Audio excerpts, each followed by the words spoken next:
Power begins from within. If you're aware of who you are, if you're aware of what you're good at, what you're not good at, if you're able to see how emotions kind of govern your life, if you can learn what your weaknesses are and how to control them, you can't ever get complete control, but awareness is almost enough. Slowly through this process of knowing who you are and understanding other people and how they operate so you don't make stupid mistakes in life, you can increase that little tiny margin more and more and more, and you will be a person of power. Law number 1 in the 48 Laws of Power is called never outshine the master. And almost every single person in the world has violated that law, myself included.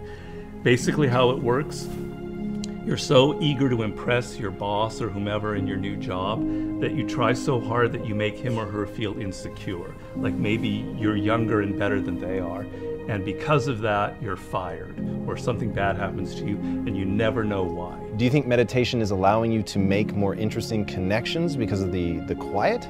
Yes, I mean, I'm not going to go too deeply into this. It's a theory of creativity that's not my own, but that I use a lot in mastery. And basically the idea is that ideas are generated in the unconscious. They're not generated consciously. Your conscious mind is very limited what you can hold in your memory. Right. But unconsciously, in your subconscious, when you're asleep, when you're dreaming, the mind is filled with thousands upon thousands of ideas and things that are there, that are lingering there.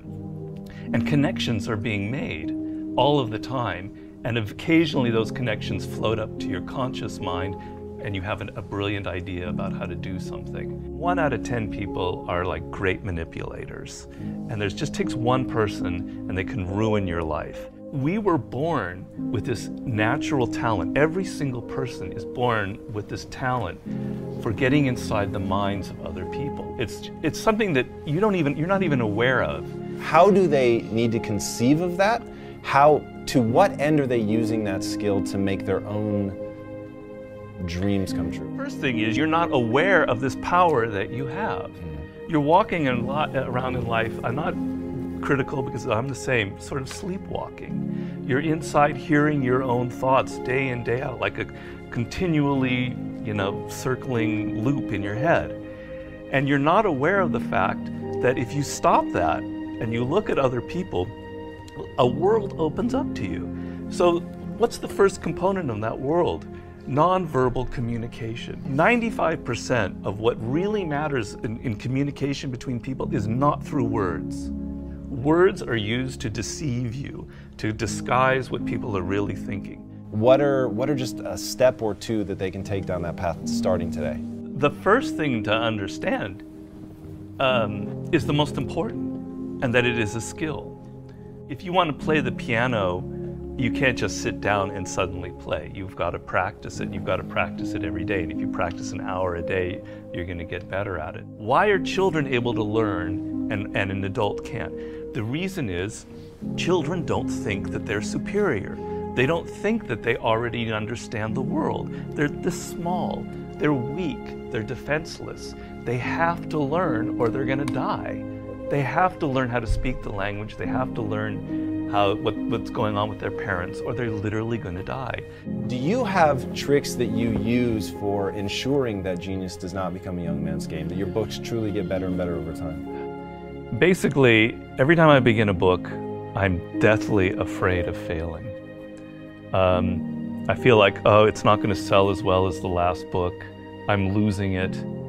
I got to go back to square one. Each project, each thing that you do in life, you have to kind of create that feeling in the gut like, oh, I don't know if I'm going to be able to pull it off. I don't know if I can go 12 rounds with Floyd Mayweather this time. I don't know it. The secret really to success in life, I have to say, is retaining, I talk about this in Mastery, is retaining your childlike qualities. If you're completely a child, that's not going to work. Negative capability is rule number 1 for being a creative person. And if you don't follow anything else in Mastery, that would be enough.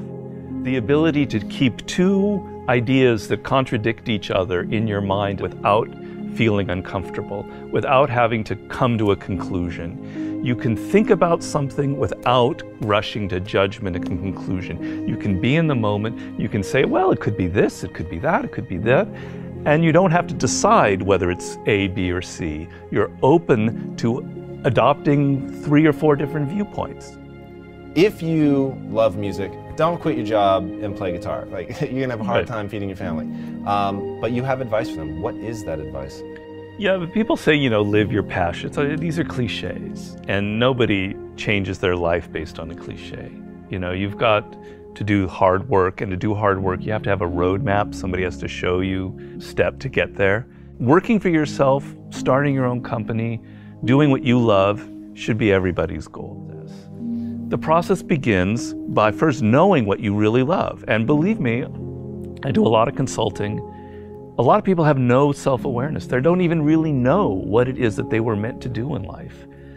They loved music when they were a kid, but then they got into law or whatever because of their parents, and then they don't know who they are anymore. Well, do I really like music?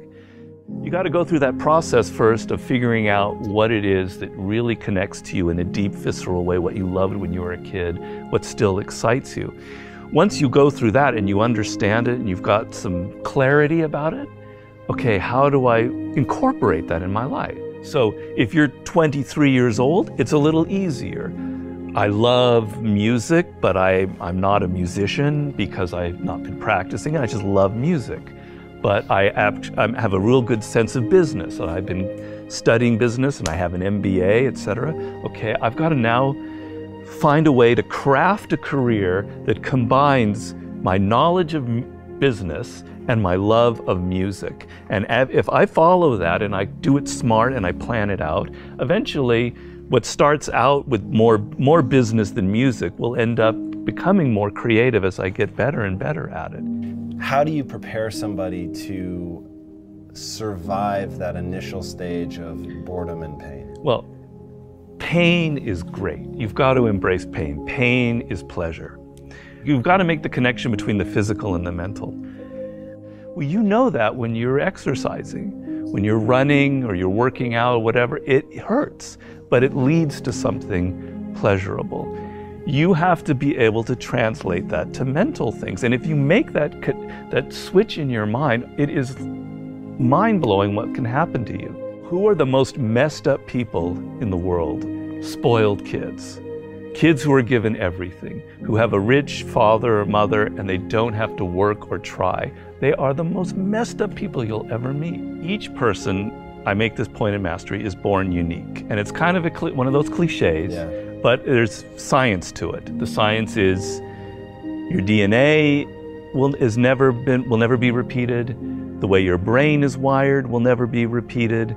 Your experiences in life, you're one of a kind.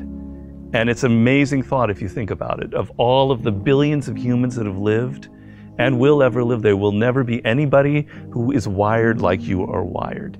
And the problem in life is as you get older, you become more and more like other people.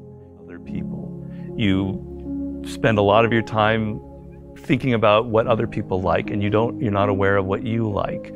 You go into careers because you listen to other people. If you look at all of the brilliant people who've succeeded in life, if you look at a Steve Jobs, you look at an Elon Musk, etc., there's nobody else out there like them. You're never going to be able to pinpoint one other person like them. They are completely unique, and those are the people that end up having power in the world.